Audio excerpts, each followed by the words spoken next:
গণঅভ্যুত্থানের অন্যতম সম্মুখ সারির নেতা জনাব আরিফুল ইসলাম তালুকদার। বিসমিল্লাহির রহমানির রহিম। সংগ্রামী সাংবাদিকবৃন্দ, আপনাদের সবাইকে জুলাই মঞ্চের পক্ষ থেকে সংগ্রামী শুভেচ্ছা জানাচ্ছি। একটা কথা দিয়ে আজকে শুরু করতে চাই। বাংলার বুকে জুলাই এনেছিল বৈষম্য বিরোধী ছাত্র আন্দোলন নামে একটা প্ল্যাটফর্ম, আর বাংলাদেশে জুলাইকে ধ্বংস করেছে এনসিপি নামক একটা প্ল্যাটফর্ম। সারা বাংলাদেশের ছাত্র জনতা, কৃষক, শ্রমিক, মজুর প্রত্যেকটা শ্রেণী পেশার মানুষ একত্রিত হয়ে বৈষম্য বিরোধী ছাত্র আন্দোলন নামে একটা প্ল্যাটফর্ম গড়ে। এই প্ল্যাটফর্ম যদি ঐক্যবদ্ধ থাকতো, আজকে জুলাই যোদ্ধারা এত বিপদের মধ্যে পড়তো না। আপনারা কি দেখতে পাচ্ছেন? সারা বাংলাদেশে বিভিন্ন ধরনের ব্লেম দিয়ে যারা জুলাই এনেছিল তাদেরকে চিহ্নিত করে এক এক করে খুন করার, গুম করার নতুন নীল নকশা শুরু করে দিয়েছে সেই পরাজিত পুলিশ লীগ। তারই ধারাবাহিকতা আমরা দেখেছি অসংখ্য জুলাই যোদ্ধা, এর মধ্যে তারা অলরেডি খেয়ে দিয়েছে। জুলাইয়ের একটা শ্রেষ্ঠ উদাহরণ আমাদের শহীদ হাদি শরীফ ওসমান হাদিকে প্রকাশ্য দিবালোকে গুলি করে নির্মমভাবে খুন করেছে। আজকে 1 মাসের মতো প্রায় হয়ে যাচ্ছে, একটা খুনিকে এখন পর্যন্ত গ্রেফতার করা সম্ভব হয় না। আমরা কি দেখতে পাচ্ছি এগুলো? আজকে আমরা এদিকে যাব, আমাদের জীবনের কোনো নিরাপত্তা নাই। তারা কতক্ষণ বলে যে বিশেষ ব্যক্তিদেরকে তারা গানম্যান দেবে, থুতু মারি এই সমস্ত গানম্যানের। ওই বিশেষ ব্যক্তিরা কি শুধু নাগরিক?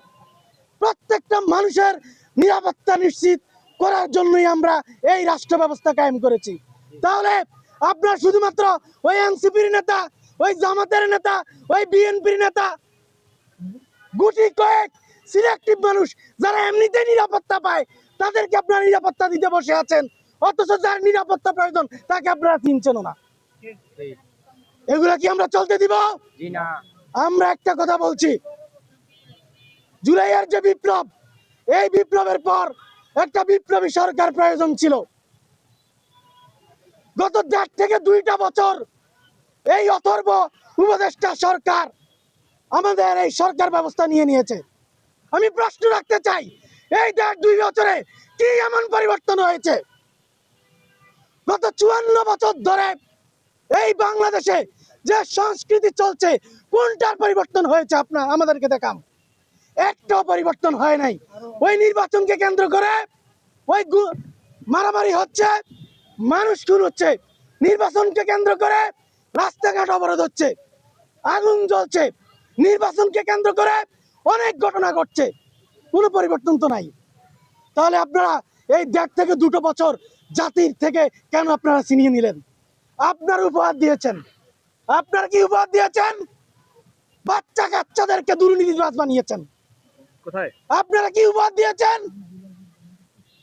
বাংলাদেশে বিস্ময়ের মতো পোলাপান কোটিপতি হয়েছে, এটা দেখিয়েছেন। আপনারা কি উপহার দেখিয়েছেন? পোলাপানের মিনিমাম যে আদব কায়দা, সেগুলো এখন আর কেউ ফলো করছে না।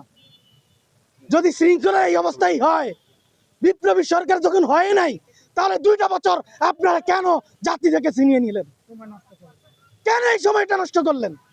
এখন নির্বাচন হচ্ছে, এই নির্বাচনে প্রার্থীরা নির্মম খুনের মুখোমুখি হচ্ছে। আমাদের প্রশ্ন, যে হাদি ছিল ফ্যাসিবাদ বিরোধী আন্দোলনের প্রবক্তাদের একজন, জীবন পর্যন্ত দিয়ে দিল, সে এই আসনের প্রার্থী ছিল।